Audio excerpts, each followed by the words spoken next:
So how much does a weekend trip actually cost? In my last video, I talked about how I'm able to travel so much, and 9 times out of 10, I just randomly select flights based on Google. Like if they show me what cheap flights are available from London, that's where I go.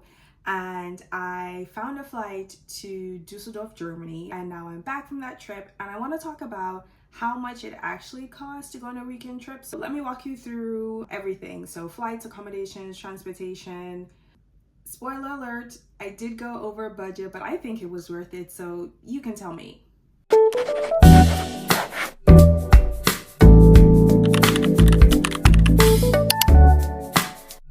Okay, so we'll start with flights. So for flights, I paid £70 and 13,250 Avios points.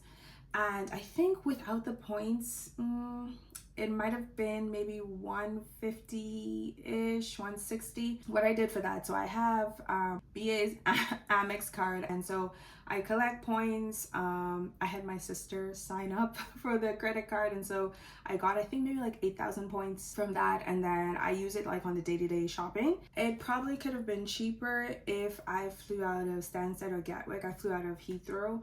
And what I did is exactly what I said in the last video. I just went on Google Flights. I put there anywhere from London, and I just looked at who had the cheapest flights, and it was Düsseldorf, and then I put points on top of that to get it down to £70.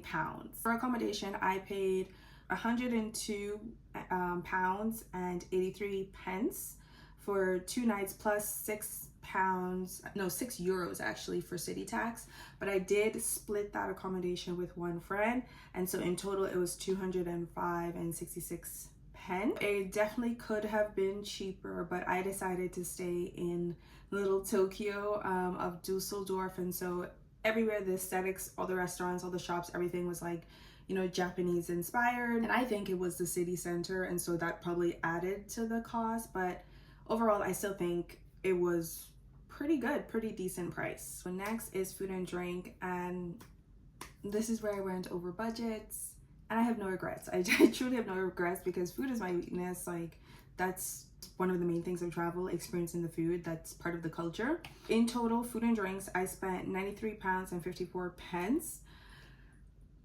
which is fine. I think that's fine. I truly had one of the best sushis of my life in Germany. Not in London, in Germany. I say London because I live in London. It was so good. And I actually randomly found that restaurant. It was not on my list. It was not on the itinerary to go to this restaurant.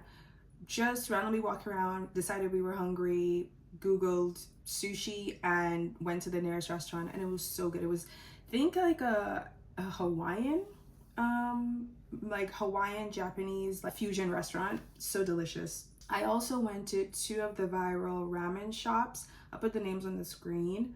I had to. If you look on TikTok, there's just these 2 restaurants that keep popping up, and I just wanted to figure out, like, you know, which one is the best. So I went to both. Naniwa, I think that's how you pronounce it. Naniwa was the best for me in terms of like flavor.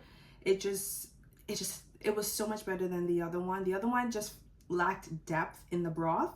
I also went to a viral matcha type of like dessert restaurant, and I am such a matcha lover. I had to, like, this was one of the main things I wanted to go and experience, have there in Dusseldorf, and unfortunately it turned out to just be a TikTok like overhype. It was very bitter and just not that good. Everything just had this weird like aftertaste, so wouldn't necessarily recommend it, but I went and I tried it.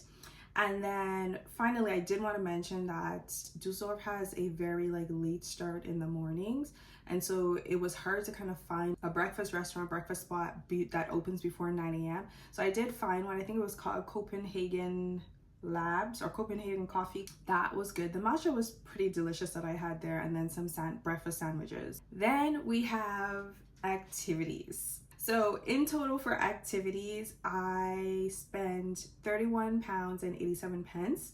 So the things I planned to do in Düsseldorf. So I wanted to go to the K21 Museum, the Rhine Tower. There's a pink castle, Schloss Bahnhof. There's this park. There's a few things I wanted to go to, and also I wanted to go to the Japanese garden. So if it isn't obvious, like Düsseldorf has a huge Japanese community there, and so they had a Japanese garden. I saw it online and I'm like, oh, never been to a Japanese garden. Absolutely want to go. Weird that I'd be going to a Japanese garden in Germany, but if they have a huge community there, you know, I want to go. If anyone had to give a warning about my personality, the number one thing would be that I am directionally challenged. So I thought that I was going to the Japanese garden. I put it in Google Maps, Japanese garden. I don't know where I ended up. Like, I truly do not know where I ended up going, but it was not the Japanese garden. It was like a park or type thing, but it was not the Japanese garden that I saw online. And then, you know, once I got there, Googled the place, found the actual address, I realized that the actual garden that I wanted to go to was 40 minutes in the opposite direction, and I just couldn't do that because right after, like, on the itinerary, I'm a recovering itinerary warrior, but sometimes I have setbacks. And so next on the itinerary was to go to this pink castle, and I didn't want to be late for that time slot to tour the castle. And honestly, I'm glad I decided to go to the castle because that literally felt like the pink castle of my dreams. Like, it was so beautiful. The pink, the gold, the green, like all the decor, it blew, every single room I went into blew my mind. Like, it was truly so amazing. If you don't even have a lot of time on your trip, let's say you're doing a 24-hour trip or a day trip, that would be my number one recommendation in terms of activities. Next was transportation. In total in transportation, I spent £24.47 with all my running around. They do have, this is me now discovering it after the fact, they do have a Düsseldorf card that gives you, you know, free transportation and like discounts on the attractions. I would suggest you look into that if you're gonna go to Düsseldorf, because I didn't know about it. It would probably be even cheaper than what I did. But I think for 48 hours, £24 on transportation, visiting like a few different spots, wasn't that bad. Transportation was very easy, like to the airport, from the airport, around the city. And if you remember, I said I'm directionally challenged. So for me to say that, I think it was pretty good. My friend and I did end up on did we end up on the wrong train?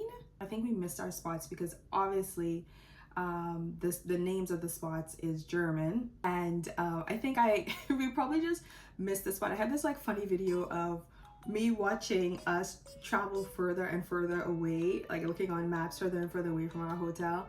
That was pretty funny. We ended up getting off at a stop. It wasn't like shady, it just was dark. There wasn't a lot of like street lights.